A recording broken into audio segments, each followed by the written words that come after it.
vicaire ici, encore pour quelques semaines, mais qui va nous quitter pour rejoindre Notre-Dame de Paris, où on a besoin de bras. Vous savez que ça va rouvrir. Hein.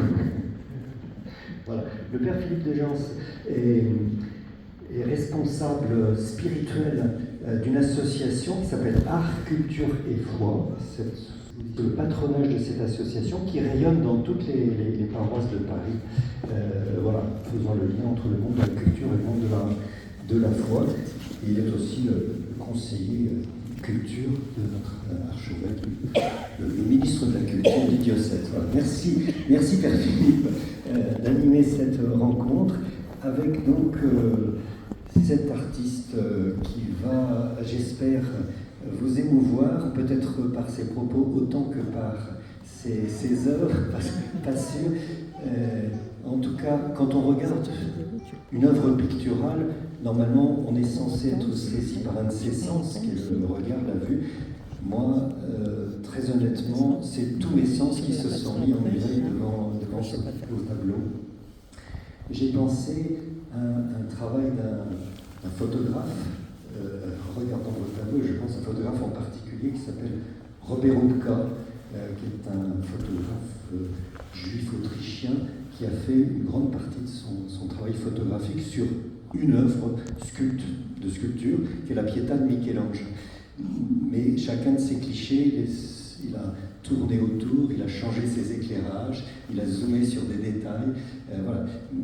Et quand on lui dit c'est magnifique ce que vous avez fait, il dit non, je n'ai fait que mettre en lumière quelque chose qui préexistait. De la même façon, quand on demandait au jeune artiste Michel-Ange à 25 ans comment il avait fait pour réaliser sa Pietà, il a dit mais moi je n'ai fait que retirer ce qu'il y avait de trop dans le bloc de marbre de Carrare, elle était déjà là. Quand je regarde vos œuvres, j'ai l'impression que tous vos personnages existent déjà dans la nuit et que à travers votre art vous les faites jaillir de la nuit. Merci, c'est parti, belle conversation.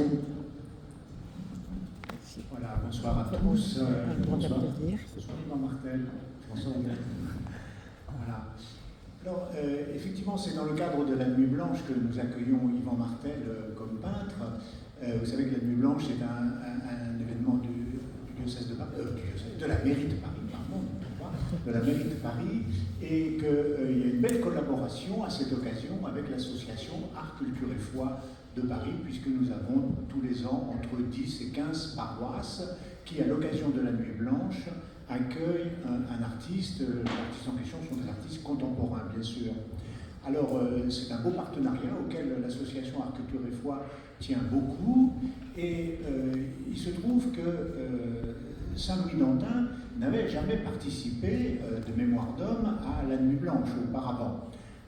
Et puis voilà qu'il y a un peintre qui s'appelle Yvan Martel, qui n'est pas peintre, alors qui est architecte, ça il vous le dira dans quelques instants,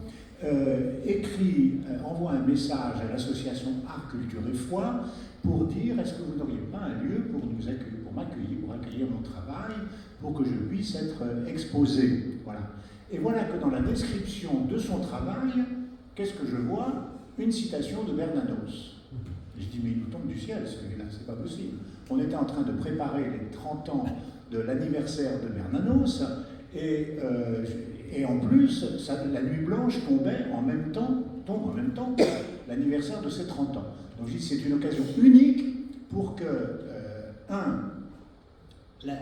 pour la première fois, la paroisse Saint-Louis-d'Antin participe à la Nuit Blanche, et deuxièmement, que nous puissions avoir un peintre qui en plus est inspiré par Bernanos, ça il va nous le redire dans quelques instants.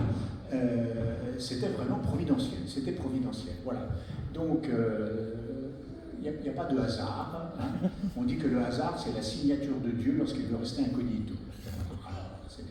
Alors, Yvan, je vais peut-être commencer par vous demander de vous présenter un petit peu. Je viens de le dire, vous n'êtes pas peintre professionnel, vous ne vivez pas de votre peinture puisque vous êtes architecte, mais en tant qu'architecte, vous faites un métier un peu spécial que j'ai découvert en parlant avec vous, dans un cabinet d'architecture. Oui, exactement. Alors, moi, je suis architecte à la base. Je suis en charge pour plusieurs agences de représenter les bâtiments en fait, en image de synthèse. Et c'est tout un jeu d'informatique où en fait on simule une fausse lumière qu'on va projeter sur des choses en 3D. Donc c'est assez éloigné de ce que je fais en peinture, mais sur le principe c'est quelque chose de l'ordre de la physique où on prend un objet qu'on met sous un projecteur et on voit ce que ça donne. En fait, j'ai une certaine expérience comme ça de la lumière sur les objets à travers l'architecture.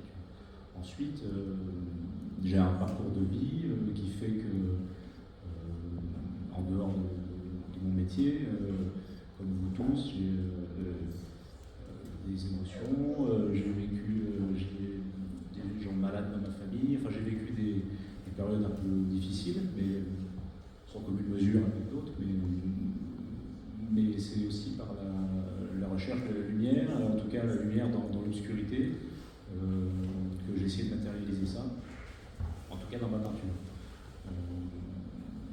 Il y a quelques années, il y a 6-7 ans, j'ai eu un problème de santé assez grave.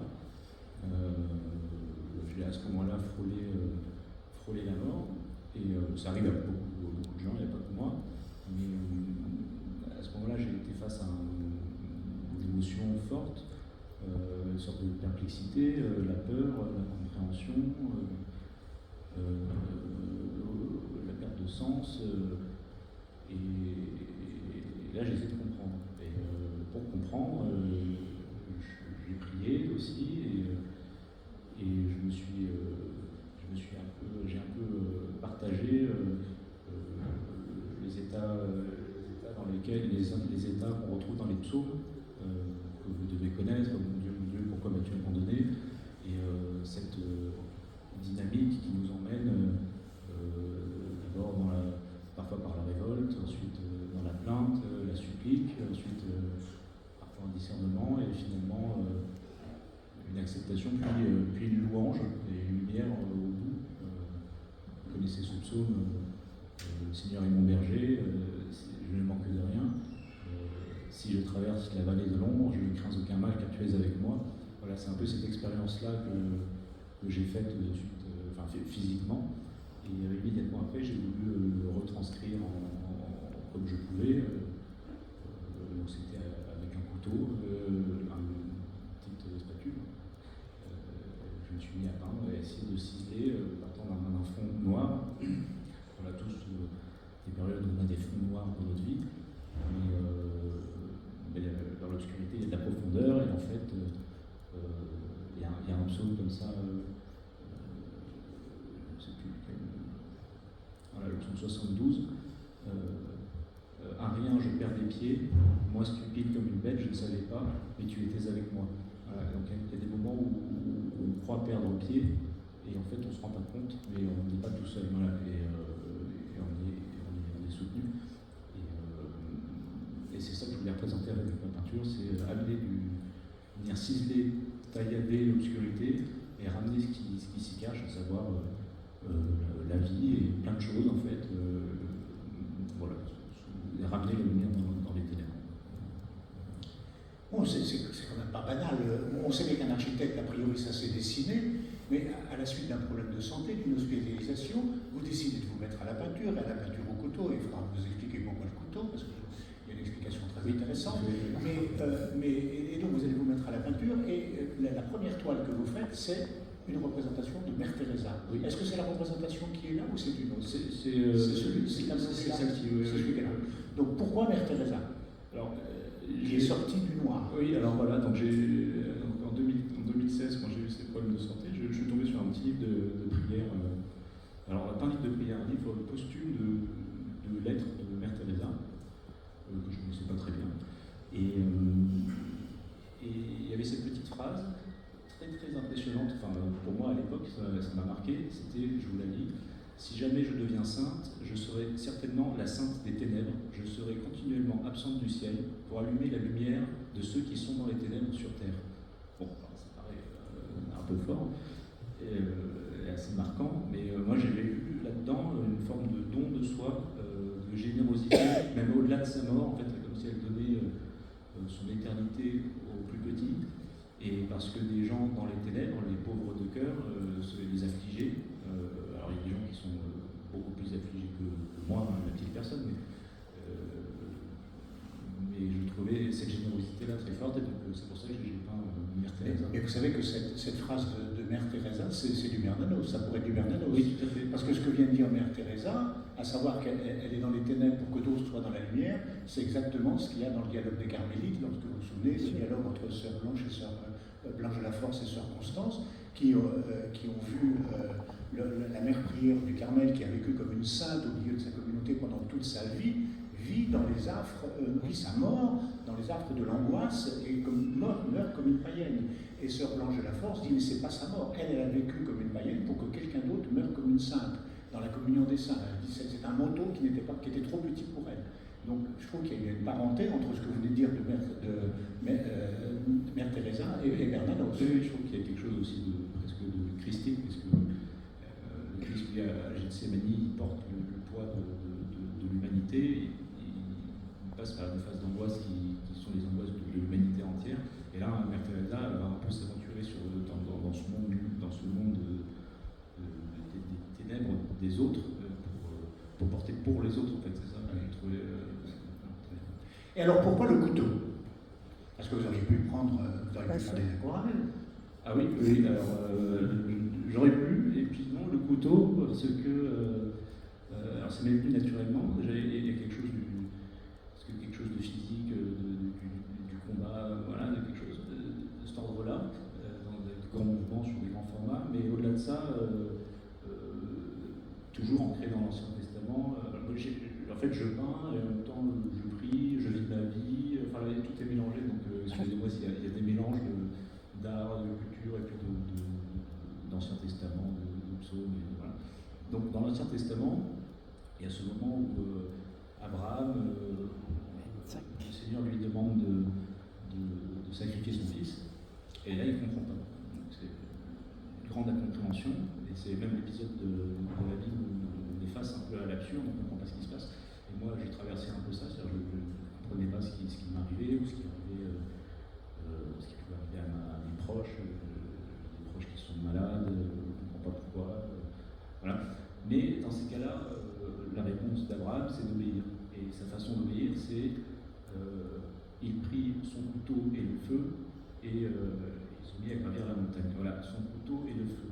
Alors, en hébreu, le feu, c'est or, c'est le même mot pour lumière. Donc il prit la lumière et son couteau, et il a gravi la montagne. Et en fait, j'ai un peu essayé de faire quelque chose comme ça. Voilà, j'ai sacrifié personne, mais de prendre la lumière et avec de faire quelque chose. Voilà, pour moi, pour les autres, et puis pour obéir aussi d'une certaine façon. Si ma mémoire est bonne, la citation de Bernanos que vous aviez donnée pour présenter votre travail est un extrait Le Soleil de Satan. Oui, Sous le Soleil de Satan. Alors j'ai pas la citation là. Et il y a un passage pour ceux qui l'ont lu,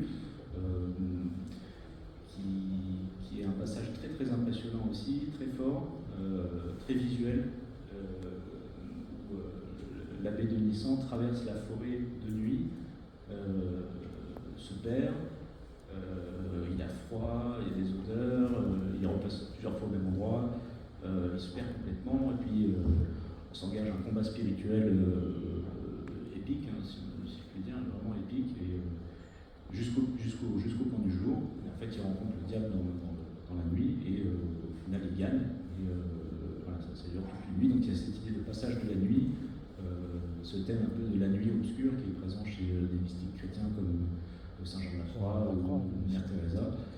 Cette idée de traverser, l'obligation de traverser les ténèbres, c'est Pascal, c'est porte Pâques, on traverse les ténèbres, on traverse la mer Rouge, on est obligé de passer par là pour ensuite arriver sur l'autre rive. Et il y avait ça chez Bernanos, et ça correspondait un peu à ce que je recherchais aussi. Alors, parmi les peintres, il y a certains que vous reconnaissez quand même comme inspirants, ou je ne sais pas si on peut parler de vos maîtres. Et quand on voit votre peinture, on comprend bien la filiation à travers le Caravage, oui, mais aussi Soulages ou Mathieu. Oui, voilà, tout à fait. En fait, je me suis mis à peindre aussi de cette manière en voyant sur Internet un tableau Caravage qui a été détruit par les nazis pendant la guerre, et en fait tout ce qui reste c'est une toute petite photo noir et blanc, vraiment très mauvaise qualité, et j'ai eu une très forte émotion en voyant ça, de la façon dont Caravage arrive à retranscrire la lumière, puis les contrastes, l'exposition et l'impact vraiment de la lumière sur les objets, sur les surfaces, sur la peau. Et je me suis rendu compte que, enfin, selon moi, l'émotion passait tout à fait bien sans les couleurs, même en tout petit, même avec des traits pas très fins, puisque c'est tout pixelisé, et j'ai quand même ressenti une émotion. Donc c'est partant de là, je me suis un peu approprié cette façon de faire du ténébrisme. C'est un courant initié par le Caravage, dans la lignée du clair-obscur, c'est-à-dire vous connaissez sûrement, on a de très forts contrastes, on a des sombres extrêmement sombres et puis du blanc presque pur. Moi dans mes tableaux, en fait, très simplement, je pars d'un fond noir et petit à petit je viens ramener de la lumière et je ne m'arrête que quand j'atteins le blanc parfait. Donc, c'est pour ça qu'on les voit aussi dans la pénombre, parce que en fait le contraste est tellement fort qu'on voit même dans le noir on voit le blanc, parce que le blanc c'est un blanc absolu. Et ensuite, notre cerveau vient, notre œil, notre cœur, comme on veut, vient reconstituer ce qu'il y a autour. Je me suis inspiré du Caravage, de l'outre noir de Soulages aussi, qui voyait de la lumière dans les textures du noir, de la peinture à l'huile.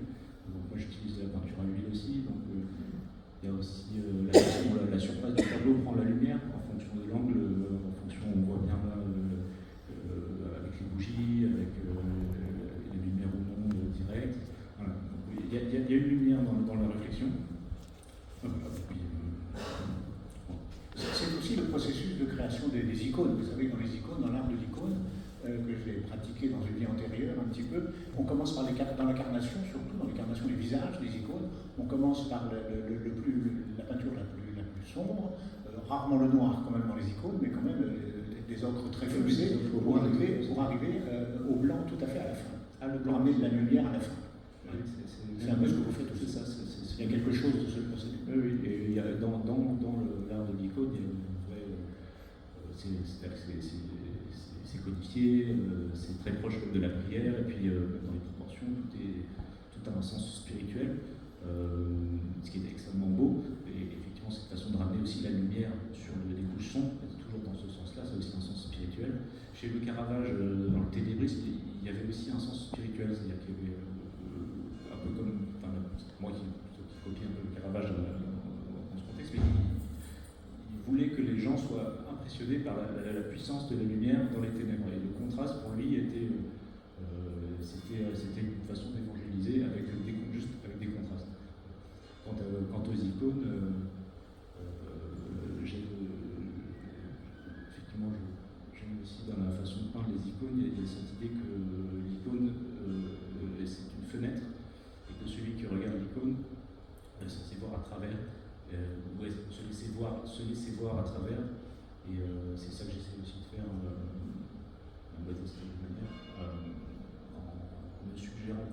en suggérant un tout petit peu, en ne laissant pas tout voir, de telle sorte que quand vous regardez par exemple ce tableau, il n'y a pas de visage, parce que la lumière, ou du moins le visage est caché dans l'ombre, mais plusieurs personnes sont venues voir pour me parler des traits justement de ce visage.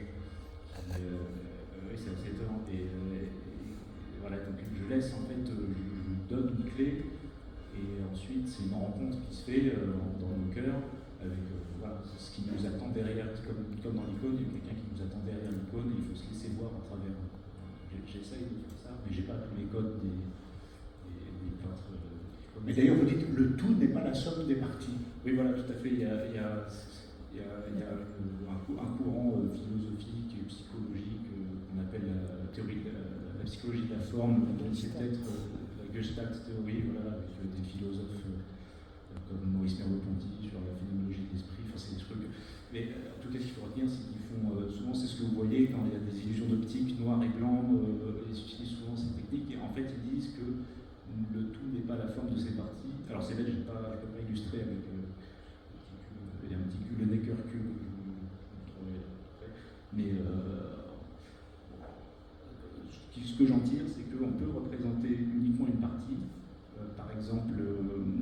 Mais c'est vrai, oui, vous voulez dire du visage du Christ. Exactement, voilà, exactement. Donc là, je ne suis pas obligé de peindre le visage du Christ pour qu'il existe. Donc le tout, à savoir le corps humain, par exemple là dans le cas du Christ, donc, le tout c'est un corps qui a voilà, un visage, des mains, n'est pas la somme de ses parties. Donc je ne suis pas obligé de dessiner toutes les parties du corps pour que le tout existe.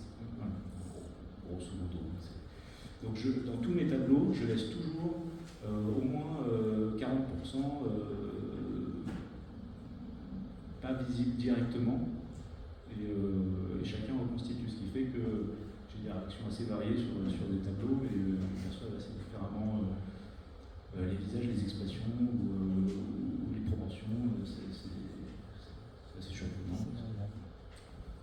Quand vous, avec le père Pampano, nous avons reçu la première fois, vous êtes venu avec des photos de vos toiles, et chacune des toiles était assortie d'un psaume, et d'un psaume entier.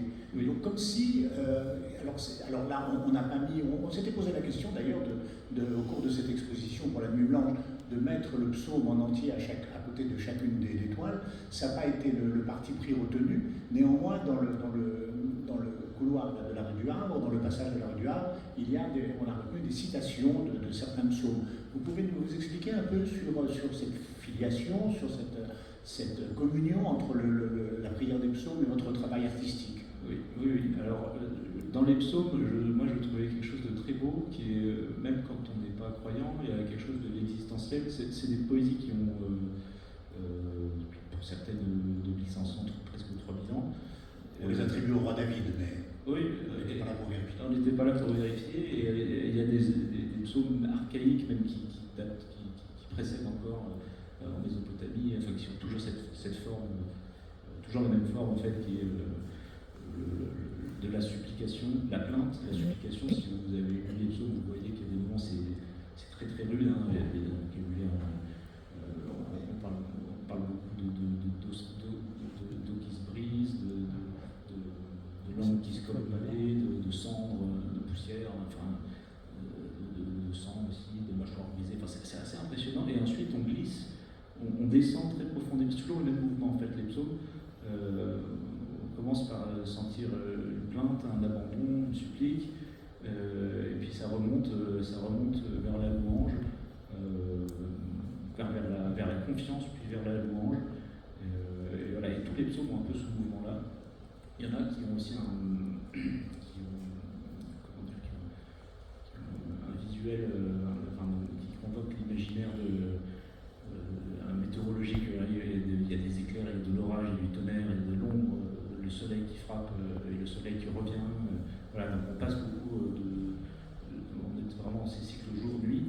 Et voilà, donc chacun de mes tableaux exprime un peu une émotion, ou un panel d'émotions, un bouquet de traversées comme ça, d'émotions qu'on pourrait qualifier plutôt négatives a priori, mais qui finissent toujours et qui aboutissent toujours à une forme de louange. Voilà. Donc chacun de mes tableaux, effectivement, quand je vous avais présenté, ils étaient accompagnés d'un psaume qui correspondait vraiment à ce que je ressentais en les peignant.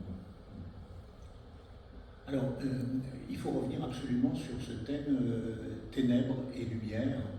On l'a évoqué un petit peu à propos de votre façon de travailler. Vous commencez d'abord par le noir et ensuite vous arrivez au blanc le plus précis pour identifier le tableau et le personnage qu'il représente. Mais alors, comment ça se passe dans la démarche artistique, ce travail, ce passage, j'allais dire cette Pâque des ténèbres à la lumière? Oui, alors tout à fait, il y a cette idée de Pâques. Et en fait, avant, je dessinais sur comme beaucoup, je dessine avec un crayon, sur une feuille blanche.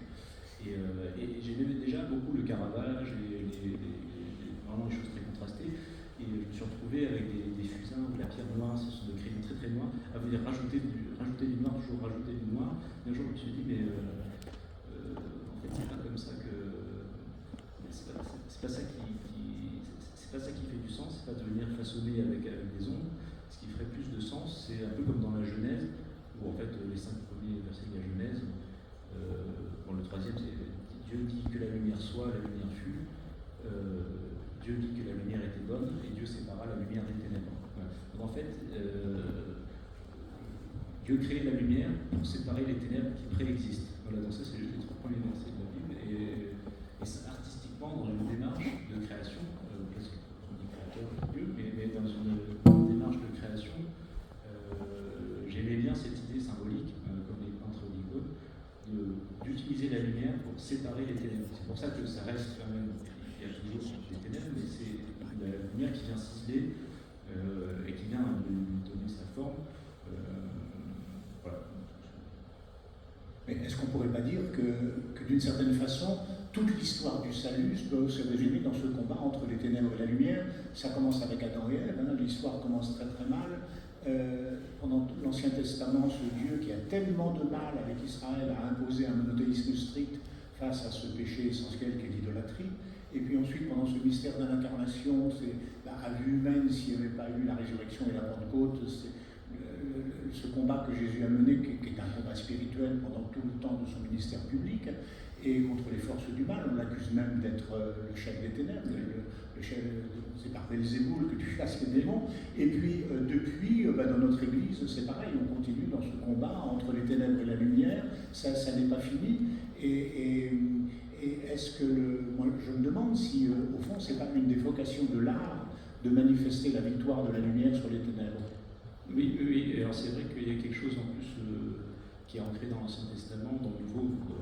Alors le Nouveau est plus lumineux que l'Ancien, et il y a quelque chose d'archaïque, en fait, de profondément universel, au-delà du christianisme, du judaïsme. Il y a quelque chose de presque préhistorique dans le rapport de l'homme à l'ombre et la lumière. Dans l'Ancien Testament, par exemple, le Dieu de Moïse, souvent, se cache il est décrit dans les psaumes ou à d'autres endroits comme étant caché dans la nuée obscure. On a entendu ça sur le mont Horeb quand Moïse reçoit l'étape de la loi, quand il est guidé dans le désert, il suit une nuée obscure, le jour est sombre et la nuit est plutôt lumineuse, de feu en fait, pas vraiment le même feu, lumière, c'est le même mot. Et donc Dieu dans l'Ancien Testament soit se dérobe et se cache dans les ténèbres et protège dans son ombre, soit guide avec sa lumière. Voilà, déjà, même dans la théophanie, la façon dont Dieu se révèle dans l'Ancien Testament, il est soit dans l'ombre, soit dans la lumière. Ensuite, dans le Nouveau Testament, on a la lumière du monde, Christ qui vient lui marquer la victoire définitive. Voilà, donc, ce que je veux dire par là, je regarde un peu. Ce que je veux dire par là, c'est que oui, il y a quelque chose de profondément ancré dans l'homme, dans ce combat, quelle que soit sa culture, quelle que soit sa religion, ce combat cosmique qui est l'heure entre le jour et la nuit, en fait, entre le jour et la nuit. Et moi, ce que je veux dire avec ça, même si ça peut paraître sombre, comme quand on regarde de nuit, on regarde la lune, elle nous permet de savoir avec certitude que le soleil brille de toute son intensité. Voilà, c'est un peu ça que je veux faire. Alors les artistes qui prennent le risque d'exposer leur œuvre doivent faire un peu un travail de désappropriation, parce que l'œuvre, après, elle n'existe pas seulement dans ce que vous avez voulu faire, elle existe dans celui qui regarde. Et donc, ça vous l'avez un peu vécu ici depuis. Hier, nous étions là en train d'accrocher, vous étiez dans le passage en train d'accrocher, et dans l'église en train d'installer votre exposition, et vous avez eu déjà des réactions de paroissiens, mais ça, tout artiste vit ça. Après, il y a eu aussi une forme de désappropriation, parce que vous pouvez avoir des commentaires qui n'ont rien à voir avec ce que vous avez voulu faire, quoi. Oui, tout à fait. Et puis, même dans moi, j'ai choisi de ne pas nommer mes tableaux cette fois-ci. Parce que on est sur du figuratif, donc il y a des personnes, des personnages pour certains, et c'est vrai qu'on m'a parlé de mon Saint-Pierre, de ma Sainte-Thérèse de Lisieux, de ma Bernadette, mais en fait, il n'y a pas vraiment les gens se l'approprient, ils voient des figures qui leur sont chères, et je trouve ça très bien, et puis ils vivent. Ça ne vous dérange pas? Comment? Si ça vous dérange? Ah, pas du tout, au contraire, je veux juste offrir un moment, un lieu de rencontre en fait pour chacun, qui se laisse voir, que chacun se laisse voir, en fait, se laisse regarder. Alors ça peut être compliqué, et accepte aussi cette traversée, mais avec une totale confiance, en sachant qu'il y a toujours cette lumière là qui est toujours là. Alors, on pourrait prendre un petit temps de questions avec vous dans la salle. Si on peut peut-être mettre la lumière, d'ailleurs, s'il y a quelqu'un là-haut. Oui, non, on peut rallumer la salle. Voilà. Voilà. Si vous voulez poser des questions à Yvan, allez-y, là-bas. Quand il y a un micro qui circule, allez-y. Voilà.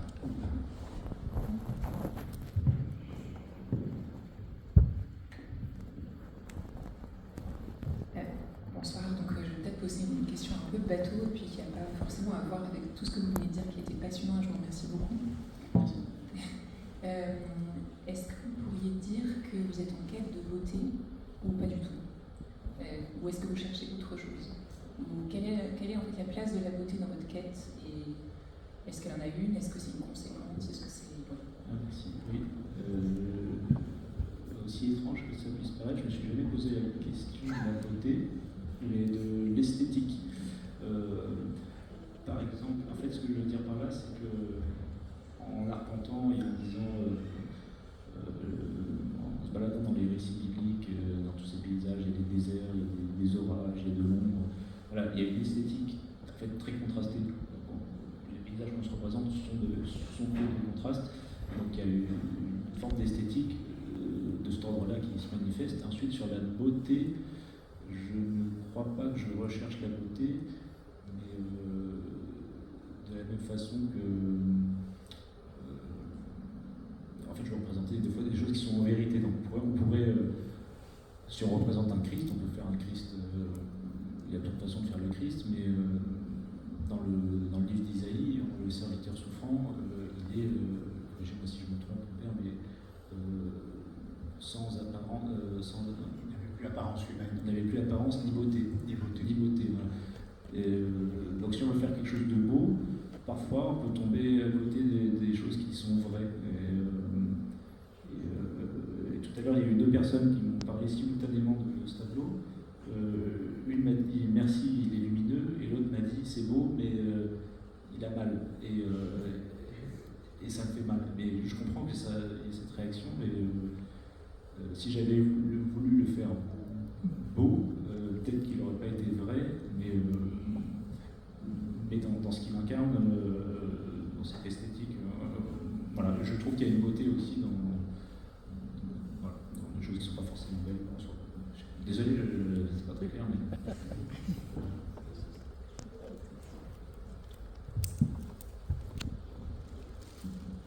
Juste, et après je passe le micro, mais juste pour dire qu'il y a un texte de Benoît XVI qui dit qu'il n'y a rien de plus beau que le Christ en croix, parce qu'en fait, c'est tout l'amour qui est là, et c'est donc ça qui est le plus beau.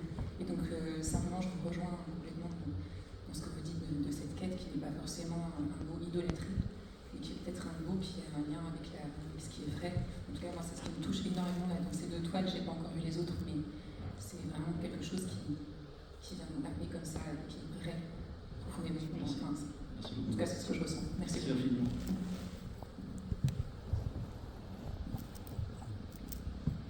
Oui, je suis très impressionné par ces toiles. J'avais déjà vu le catalogue. Le catalogue est splendidement présenté, sans aucun texte, et ça c'est fabuleux pour moi. Quelques réflexions. Premièrement, la muséographie. Dans une église aussi chargée que Saint-Louis-d'Antin, c'est quand même très fort de mettre du tableau et de créer un cheminement. Parce que vous ne les avez pas accrochés, vous les avez déposés sur des chevaux. On est dans la situation de la visite d'Anatolie, où il y a des œuvres de tout. Bon, je crois que. Et la question ici très surprenante de la lumière qui ne vient pas de l'éclairage, mais essentiellement des bougies, et surtout une partie.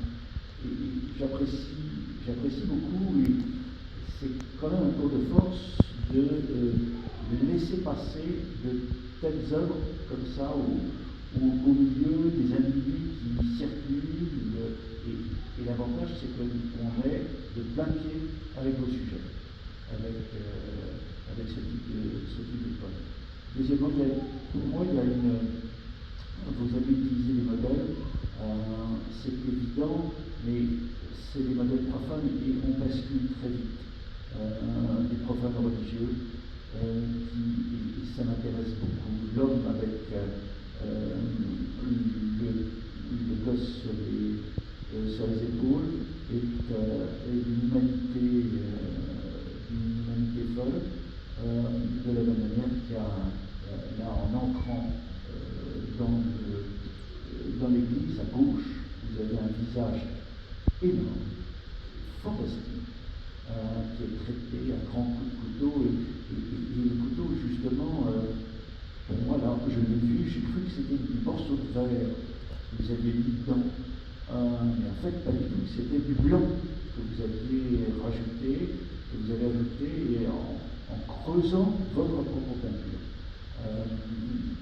Et le fait d'avoir vu vos tableaux comme ça nous permet de goûter ce genre d'affaires. Et je me disais qu'il y a un équivalent en dessin qui est Lambeau, on en avait discuté. Alors, ce qui me semble le plus impressionnant, c'est le Christ, l'Afrique ici. Il est vraiment, c'est pour moi l'antithèse complète du grand Christ blanc que nous avons vu à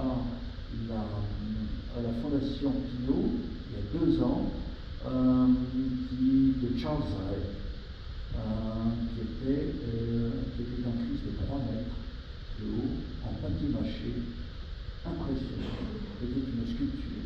Et ce qui dessinait le Christ, c'était l'ombre sur le papier mâché. Et là, vous avez, dessiné le Christ avec quelques touches de blanc. On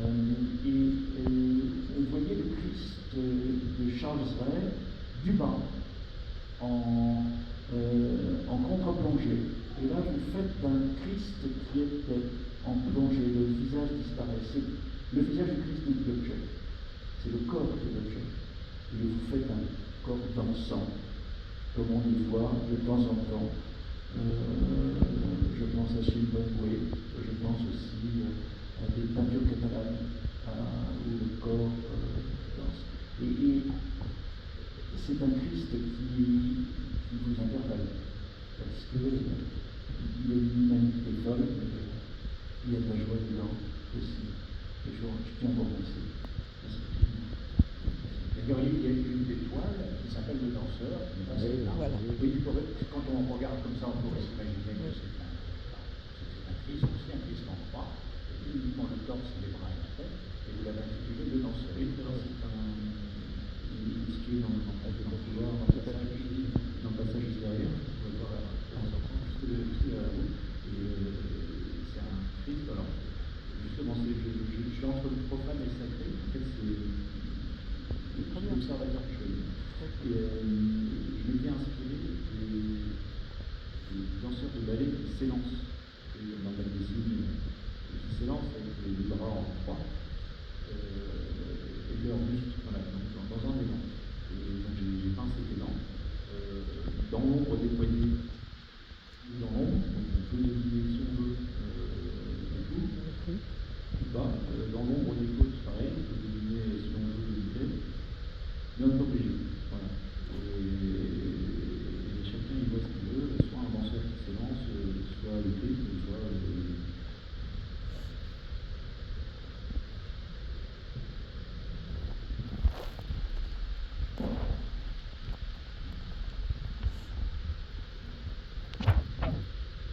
c'est pas une question, ça peut être un commentaire, une question.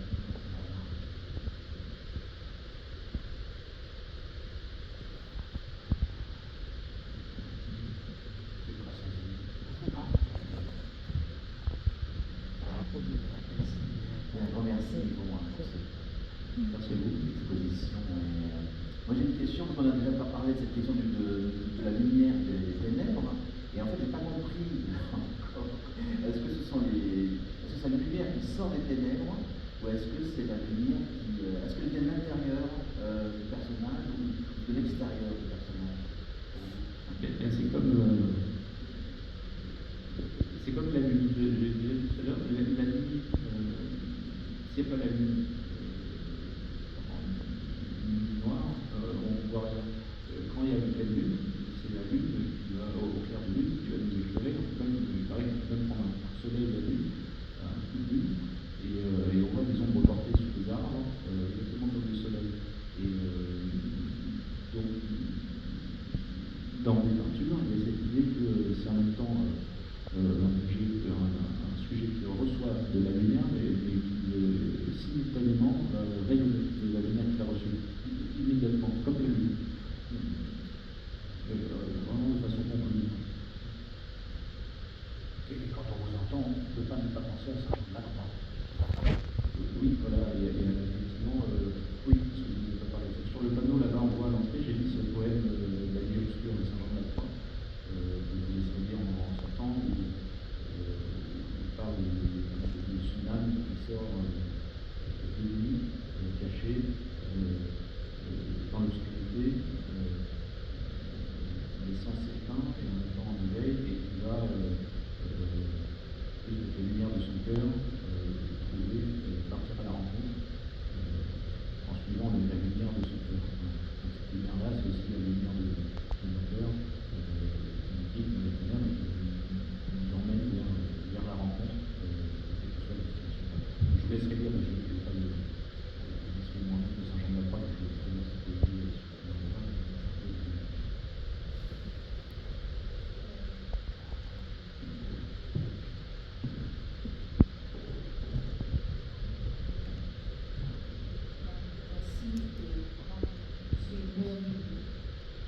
Je me pose la question, en me demandant à quel moment vous décidez que la lumière est assez forte, assez transcendante. Alors, elles sont très concrètes en termes de peinture. Je m'arrête quand l'idée du blanc sorti du tube, vraiment blanc, pur. Et quand j'arrive à ce moment-là, je m'arrête. En fait, je ramène petit à petit, j'essaie de façonner. Parfois, je peins même en noir. Je commence à peindre en noir sur noir, quelque chose qu'on relève plus ensuite, je repasse par-dessus. Et petit à petit, je viens rapporter la définition, ramener du relief, faire sortir. Et à chaque fois que je suis satisfait, j'avance et je rajoute encore l'éclaircie, et je m'arrête quand le sorti du tube, on ne peut plus aller dessus. C'est-à-dire que on est sur une lumière totale et on ne peut pas aller dessus. Alors, contrairement à ce qui se passe pour la nuit blanche dans toutes les églises, comme le nom l'indique, c'est la nuit de samedi à dimanche, donc c'est-à-dire que la plupart des églises vont exposer de l'artiste contemporain à partir de ce soir jusque tard dans la nuit. Eh bien, nous avons la chance ici de faire exception, puisque Yvan va exposer jusqu'à lundi soir. Donc, vous décrochez mardi matin, c'est ça? Oui, donc, voilà. Donc, on a jusqu'à lundi pour apprécier son travail, pour venir revoir et revoir. Revoir, c'est toujours plus intéressant que le voir. Dans l'art, c'est permanent. C'est beaucoup plus intéressant de revoir que de voir. Voilà, donc n'hésitez pas à revoir. Et encore merci, Yvan, pour ce travail, d'avoir accepté de rejoindre le Blanche à Saint-Louis-d'Antin. Merci de m'avoir accueilli.